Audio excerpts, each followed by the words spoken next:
Hi there. Welcome to Tech Talk Weekly. I'm Bob from Creation Station. This is our weekly show where we hit you up with three, four, we're going to hit even more this week, stories in the news, get you something interesting and get you on your way in about 20 minutes. We are not going to talk about Starliner. It is still up there. There's still problems. They're not being really forthcoming about some of the stuff. But we do have a very good guest on today because Alyssa from North Regional Library, how are you doing today? I'm doing good. And so, in case anybody's not familiar with our show, every summer we feature all of the teens, the teen volunteers, and teen workers that come around and help out in the library. And Alyssa is up at the North Regional Library. What are you doing up there, Alyssa? Mostly helping people out, and um, I love working with children, so it's really an advantage for me. Excellent. That is a very, very good thing. We appreciate it. And you're going to see this all summer long, folks. We have got teens doing really amazing stuff all over the library system. And our first, did you actually get a chance to catch up on these stories? Me? Yeah. Oh, yes, kind of. Good. So, the number one story we're covering is, and I've already had a couple of emails about this over the last few weeks. I was not ignoring this story. I was waiting until we got closer to the actual event. There's going to be a nova that is up in the sky. Did you get a chance, Alyssa? Do you understand what the difference between a nova and a supernova is? Um, no, not really. Okay. So a supernova is when a star just explodes and you Mm-hmm. get a huge burst, a lot like this picture right here. Yes. And what happens with that is the star just destroys itself. And if they're, depending upon the type of star, it could recollapse to become a black hole. That's a whole different article, though. This one here is about this really cool star that is going to become a nova because it's part of two different stars that are close by each other. Mm-hmm. One is a white dwarf and one is a large red. No, I just lost the correct name for it. Holy cow. White dwarf and the red giant. Okay. I had red giant in my mind. I'm like, wait. Is there an official word? There's not. So the red giant is there, and it's just like what happened with our sun a couple of weeks ago. Remember when we had those auroras all over the northern hemisphere here on Earth because of that ejection that came out from our sun? It's the same thing. It's that red giant is ejecting stuff, and that white dwarf that's nearby is catching it. Yeah. And as it catches it, it builds up, and it's kind of like dirt. And it's kind of like, it's a little bit like pollen. And so the white dwarf gets almost like an allergy, and it collects up too much junk, and it spits it all out at once. And so that creates this nova, which means the white dwarf just explodes super bright and lets out all this light all at once. And it's really cool. And you'll be able to see it with your naked eye. If you can see the Big Dipper in the sky at night, you'll be able to see this nova, this flash that will be there for a couple of weeks. It'll be Oh, okay. awesome. Explode? It's going to explode. It's going to be Yeah. awesome. I can see it with the telescope. You can see it with your naked eye. Now, we do have telescopes out at Creation Station Science. If you need, you can go try out over there, go out to Markham Park. There's some really nice observatories out there. Here in Broward County, if you're local to us, the farther north you are, the better your viewing chances are for this. So you've got a really cool chance at this. And then it'll go away. Mm-hmm. And we know what's going to happen sometime between May and September. So you've got like another 90 days of just waiting to see what's going to happen. And if you miss it, you don't have to worry. It's not a one night thing. Once it happens, it's going to be out there, and anybody will be able to see it for a couple of weeks. Oh, that's interesting. Yeah. And this is something that has happened over centuries. Every so often it explodes, and we get one of these little bursts. So it'll be really fun to see. Yeah. Did you get messed up by that rain last week? Oh, yes, I did. I was actually in the park and I was playing with my brother, and then it just started raining. I was wet and I was riding my bike and Uh-huh. I almost fell. Oops. Yeah. And is I mean, and so if you're trying to get through some of that flooding on your bike, that must have been really hard. I mean, it was hard in a car. Trying to get through Yeah. that on a bike, that would have been horrible. Man. Yes, it was Oof. horrible experience. Horrible. Well, and as always, we've got all the links to the show notes here in the chat for everybody, so you can go find out and go follow these stories here. The key part about this story, because we covered this is remember last year we had those really huge rain bomb that just collapsed right over Broward County. This time it was a little bit more spread out, not as intense, but we still got almost as much rain in 48 hours as we normally get in over 3 months. So it was a lot. And so this article here talks about where and how things are going to be happening in places like South Florida, in places like Texas, in places like Minnesota, and others.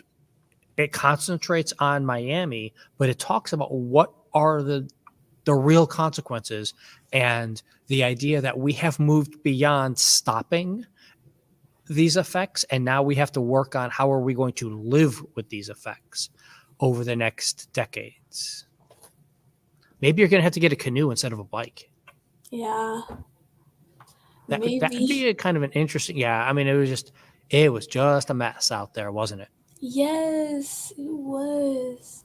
Now, if you're out there riding your bike, you get water with you, right? Yes. Okay. So here's one of the reasons why you need to make sure you're carrying water, because it's a hot summer already. Yes. Luckily, down here in South Florida, we are not putting up with extreme heat yet. It is really hammering the northern part of the United States, the northern part of Europe, and there's really intense heat right away here at the beginning of summer. So this is one of those things that you have to be careful of when you're going outside. Mm-hmm. And then you get the weird thing of like, wait a minute, if I'm trying to lose weight and I'm sweating, doesn't that mean I lose weight? So don't I want it to be hot? What do you think the answer to that one is, Alyssa? I personally think when it's hot, I will not say we lost weight technically. When do you think you lose weight best? Huh? When do you think you're going to lose the When weight we eat best? more healthy and do exercise. Uh-huh. Yes. Now, But I don't think what it's gonna about, so what do you too think about, bad. have you ever had any, like felt like dizzy when you were out there in the sun? Yes, I did. Yes. I was See, red. you got to read the It was article. all red. Exactly. And so that means your body was missing water primarily and some sodium and stuff like that. Yeah. We're not a medical show, but those are the standard things. And it talks about it in this article. What do you need to do when temperatures go up? So one of the key points is you may not feel it that you're sweating out the water because it's so hot already and it's so humid already. However, you need to be replacing what you have been sweating out, not because you're trying to lose weight. If the scale goes up or down a little bit during one of these episodes like this, when it's really hot and you start getting all that high intensity sweating from that, if your scale goes down, that means you lost too much water. So it's a bad thing. Oh. And your blood pressure could go down if you don't have, and it's a salt thing, because when you sweat, you get all the saline out of your system. And so when your salt level, your saline levels go down, that means you need more, or else your heart, this is where people get strokes and everything. The reason these two articles are here for everybody is because these are good basic science facts to pay attention to, because it's just the beginning of summer, folks. Yeah. Today's the beginning, and we're already seeing these effects. So just imagine what it's going to be like in late July, early August. Yeah. Like the other day, I had a party at my aunt's house, and it was really hot. The sun was burning, and there was like 2 kids that passed out. Oh man, Yeah. that's dangerous. Yeah. I know. They, And what happens with that is when if you get to that high a heat internally, your brain shuts off. That's why people pass out. And if depending upon your age and your physical fitness level and stuff, that can actually cause a stroke and potential, very severe up to death circumstances. So definitely, yeah. And so when that happened, did somebody just get him back inside the house and take care of him? yes, yes. Good, good, good. See, so at least people are paying attention. And that's what you got to watch for, is doing those things. Now, how much are you online, Alyssa? How much do I what? How much do you do online? A lot because I Yeah. do take classes online and I like watching shows. So yeah. So now, when you're watching your shows and doing that kind of stuff, are you leaving any like comments and recommendations or reviews on shows and stuff like that? Yes, yes, I do like to comment and give my idea on kind of stuff. Now, do you do it right away Huh? when you're Do you do it right away when you're watching the show? Sometimes. Okay. Sometimes. You're much better than I do. Man, if I'm watching something, if I'm listening to something as I'm walking, because I'll put on a set of headphones and I'll pace and I'll listen to something, and I'll be out there doing stuff, and I'll be like, yeah, I really should go back and make a comment about that. That was a really good thing that they just said, and I'm horrible at that. I never get a chance to do those things, and so that's what this article is about. We got 2 articles here on social media and internet usage and stuff, and the thought here is, don't worry about trying to do and keep up with everything all at once. Set yourself up with some time during the week or during the month. Set aside a half hour, set aside an hour that you are going to spend just working on reviews or comments or listening to that extra podcast or reading that email newsletter that you got, so that you can feel like you've planned it, that you have a time frame and you got what you could get done when you got it done, Yeah. and then let it be, and then just Yeah. walk away. Yeah. Like thing is really easier when you have everything planned and then just rushing to get everything done last minute. It is one of those things that I try very hard to. I've got certain things that I do, like change all the passwords on my accounts July 4th, because I know I'm going to be off that day, so I can spend 2 hours and just work on passwords and do things like that. Or change, just like it is when we do daylight savings time, change the batteries in your smoke detector. This is just another one of those ideas. Put something on your calendar, whether it's once a month or once a week, depending upon how much you are involved online and how many newsletters you're reading and stuff. I never respond back to the newsletters. I'm horrible. I mean, I read them, and if there's a little like button there, I can hit the like button and make it work. Great. But so often it's like it's in my email and not on their site, so I can't I have to leave the email and go to the site, and it's just too much work. I mean, I know it's 2 clicks. I get it. But still, that's a lot of work. Maybe. I don't know.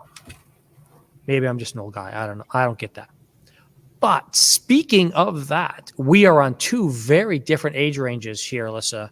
Did you see in the news about the Surgeon General of the United States wanting to put a warning label on social media? Yes, I did. I did see that. You are the perfect demographic for this. Tell us, what do you think about that idea?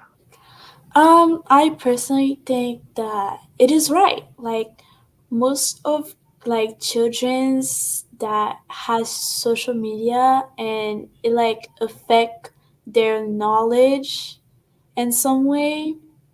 Yeah. So like I feel like they should put a type of age for kids to have social media. Yeah.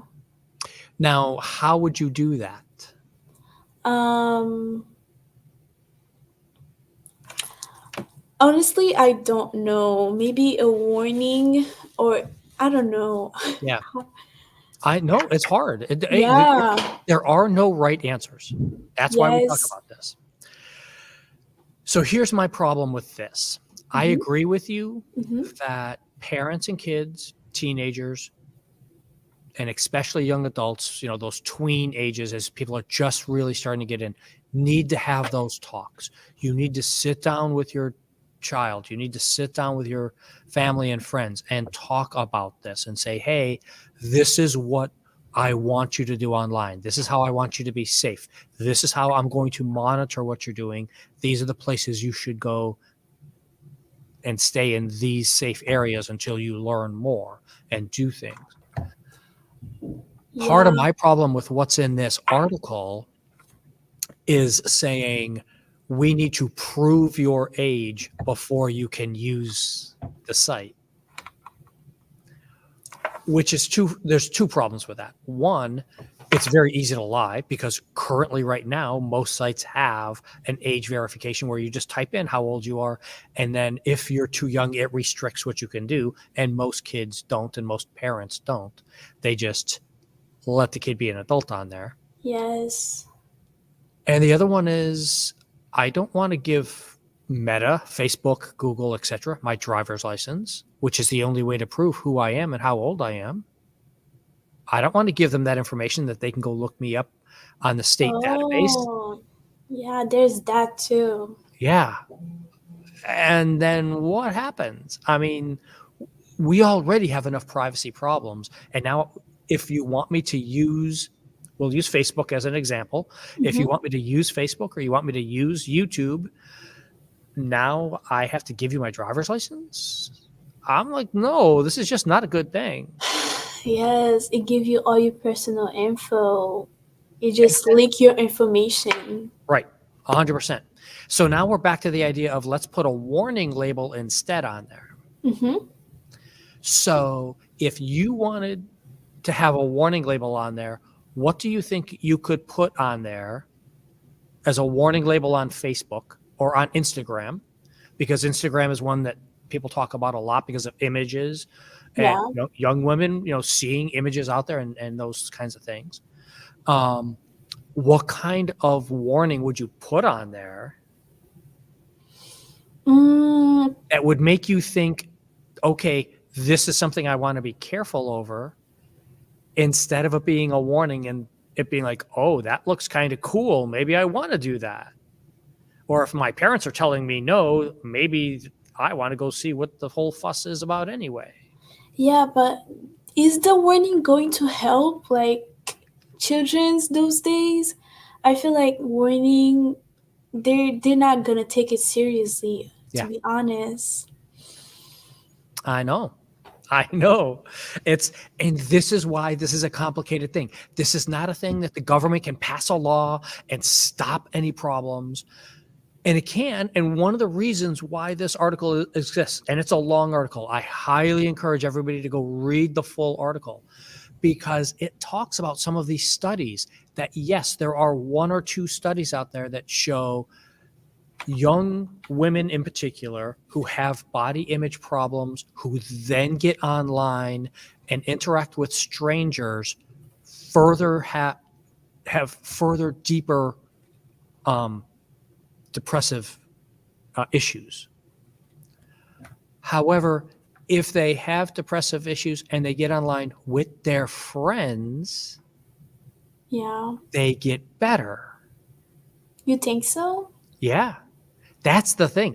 Most of the studies out there show if you are interacting with friends, people usually people in real life, with your family, with those sorts of people, if those are the ones you're interacting with and you are maintaining healthy relationships and openly sharing back and forth on those things, that is a good thing. It helps with socialization, it helps with self-esteem, and it helps people learn, like you said earlier. Yeah. And then the problem lies in, but now they go straying off to go do something with strangers, and now you never know what's happening. Yeah, there's that. And that is a bad thing. It is actually. So I'm not so certain. We're not going to solve it today. But think about it and talk about it with your friends, both you, Alyssa, and everybody out there. Mm-hmm. Talk about what you want to do about this. Talk about how you think this should be. And remember, part of the problem here is they're dealing with things like Facebook and Instagram and YouTube that are algorithmically programmed. So you watch something and it gives you another one because it thinks you want to see it, rather than. Do you use Snapchat, or what do you use? Use TikTok? Um, I yes, I use Instagram sometimes, but not really. Yeah, The most app I use is TikTok. yeah, Yeah, and because people may say it is bad, but sometimes it actually like help me. Like I'm trying to learn something and just type something. How do you do this, and then TikTok give you a quick short video. Yeah, yeah, and yeah. that's This is and the most. that's one of the advantages of that is Mm-hmm. TikTok doesn't just force you to see things. You Yeah, go there and you ask for stuff, and you're following your friends on TikTok. You have chosen who you're going to follow, and it's not the company's not shoving things in your face just because. So it's an interesting thing of how people are using and what's going on with this. So it's going yeah, to be fun. yeah. It's going to be a fun summer, Alyssa. Yes. It's I, going to be great. Thank you for being here. Let's throw up our final slide here. If there is a library or librarian you want to see featured on the show, or one of our volunteers that's here over the summer, mhm. reach out. Yes. Creationstation at broward.org. And we'll see everybody next week.